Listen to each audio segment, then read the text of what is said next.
আলহামদুলিল্লাহ, আল্লাহ তাআলার দরবারে অসংখ্য শুকর ও সুজুদ যে মহান রব্বুল আলামিন আপনাকে আমাকে দুনিয়ার সমস্ত যায় ঝামেলা থেকে ফারেক করে পবিত্র মাস জিলকদ মাসের 5 তারিখ জুমার নামাজের আযান হওয়ার সাথে সাথেই আল্লাহ তাআলা প্রিয় ঘর মসজিদে হাজিরা দেওয়ার তৌফিক দান করেছেন। সেজন্য সেই মহান রব্বুল আলামিনের দরবারে আমরা দিল থেকে মন করে কালিমাতুশ শুকর আদায় করে বলি আলহামদুলিল্লাহ। আরো শুকরিয়া আদায় করি সেই মহান রব্বুল আলামিনের দরবারে যে মহান রব্বুল আলামিন আপনাকে আমাকে সুস্থতার নিয়ামত, সুস্থতার জীবন যাপন করার তৌফিক দান করেছেন।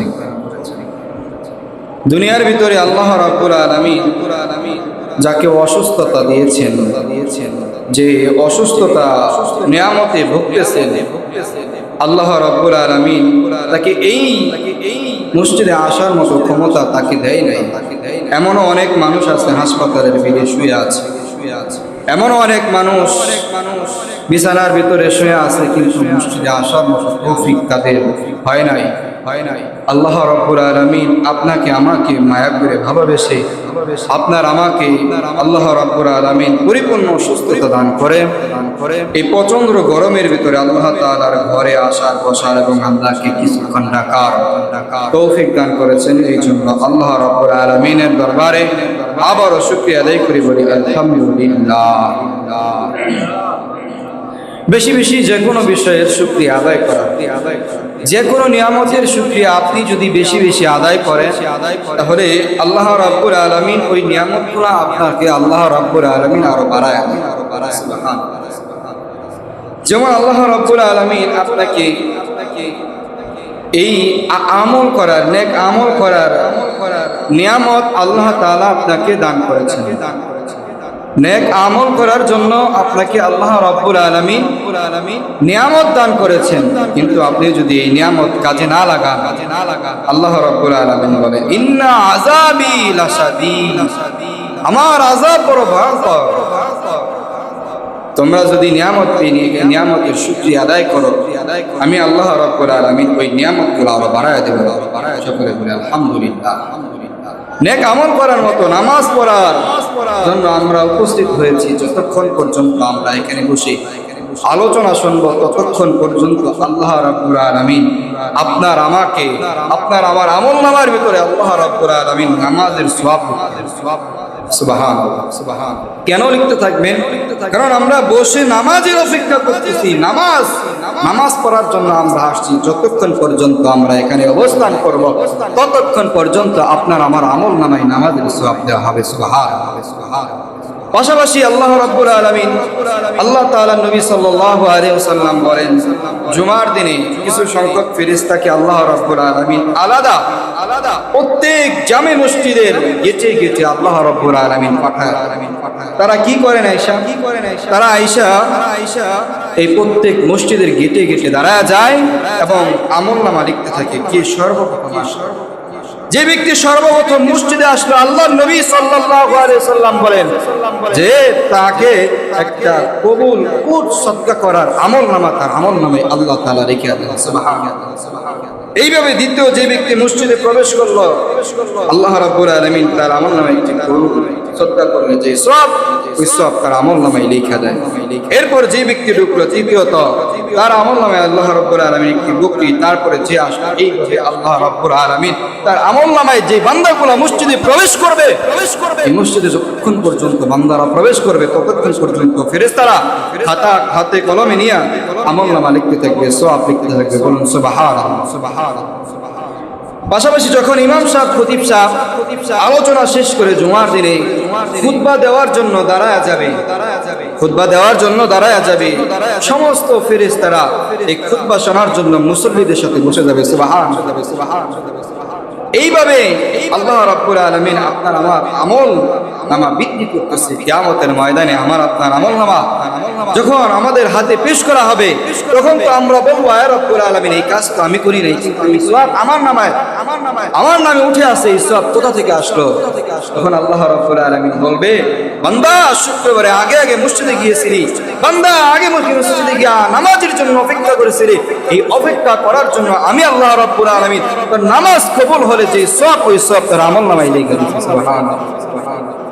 মুহতারাম হাজিরিন, আপনাদের সামনে যে আয়াতে কারিমা তেলাওয়াত করা হয়েছে, প্রায় তৃতীয় আজকে জুমা নিয়ে 3 জুমা আপনাদের সম্পর্কে, হজ সম্পর্কে আলোচনা করা হইতেছে।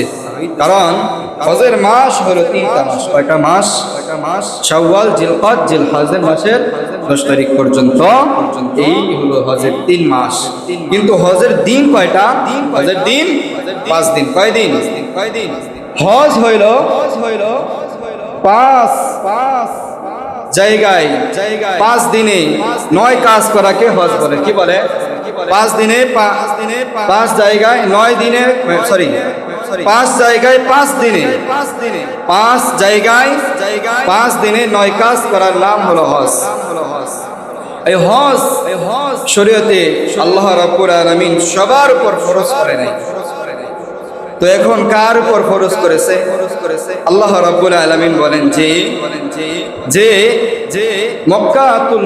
মক্কাতুল মুকাররমা এবং মদিনাতুল মুনাওয়ারা যাওয়ার মতো এবিলিটি তার ভিতরে আছে, ফরজ বহন করতে পারবে এমন সাধ্য তার আছে, তার উপর হজ ফরজ।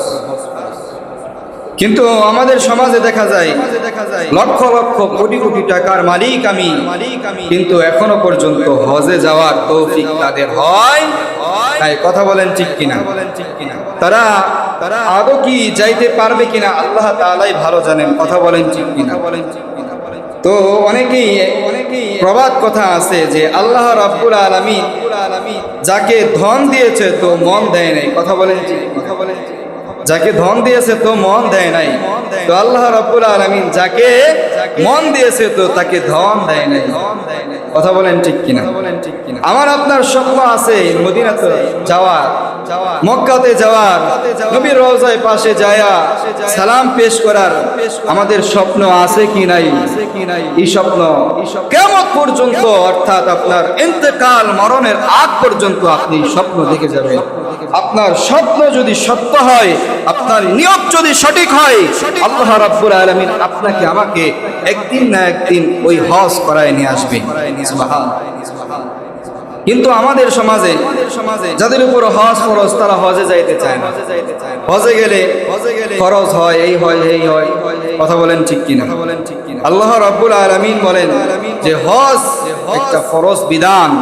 তোমার উপরে নামাজ যেরকম ফরজ, রোজা যেরকম ফরজ, ঈমান আনা তোমার উপরে যেরকম ফরজ, ঠিক ওইভাবে বান্দা তোমার উপর যাকাতও ফরজ করা হয়েছে। এইভাবে তোমার উপর যাকাত যেইভাবে ফরজ করা হয়েছে, নেশাব পরিমাণ মালের মালিক যখন তুমি হয়ে গেছো, তখন তোমার উপর বছরে জীবনে একবার হইল হজ ফরজ। কথা বলেন ঠিক কিনা? তোমার কাছে মাল নাই, আল্লাহ রাব্বুল আলামিন বলেন যে তোমার কাছে মাল সম্পদ নাই, তোমার হজে যাওয়ার জন্য তোমার কাছে টাকা পয়সা নাই, আল্লাহ তাআলা জানায় দেন যে তোমার উপরে হজ ফরজ না। আল্লাহ যদি নামাজ এরকম ফরজ, এরকম যদি হজ সবার উপর ফরজ করে দিত, কথা বলেন ঠিক কিনা? আমাদের যাওয়ার মতো সাধ্য আছে কি নাই? আমাদের সাধ্য কুলাইতো, আমাদের যাওয়ার মতো এবিলিটি হইতো না। আল্লাহ রাব্বুল আলামিন বলে যাকে ধন দিয়েছি তো তার উপরেই আমি হজ ফরজ করেছি। এই জন্য মুহতারাম হাজিরিন, আমার আপনার স্বপ্ন থাকতে হবে হজে যাওয়ার জন্য। আমার টাকা নাই, আমার পয়সা নাই, তো কি হয়েছে?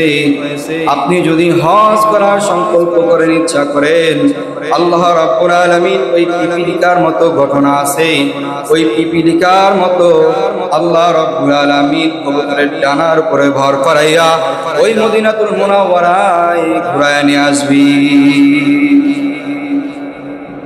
গভীর রাতে পিপীলিকা উঠা আল্লাহ তাআলার কাছে কান্না করে, আয় রব্বুল আলামিন, ওই বাইতুল্লাহ শরীফে এই সিজনে অনেক মানুষ যাইতেছে, আমারও তো যাওয়ার মন চাই, কিন্তু তুমি তো আমাকে ওই রকম বানাও নাই, কিন্তু আমি কিভাবে যাইব? এইভাবে আল্লাহ তাআলার কাছে কান্না করে। আল্লাহ রাব্বুল আলামিন একটা কবুতর পাঠায়া দিয়া বলে, কবুতর যা যা আমার পিপিলিকা তুই হাউস করায় নেয়।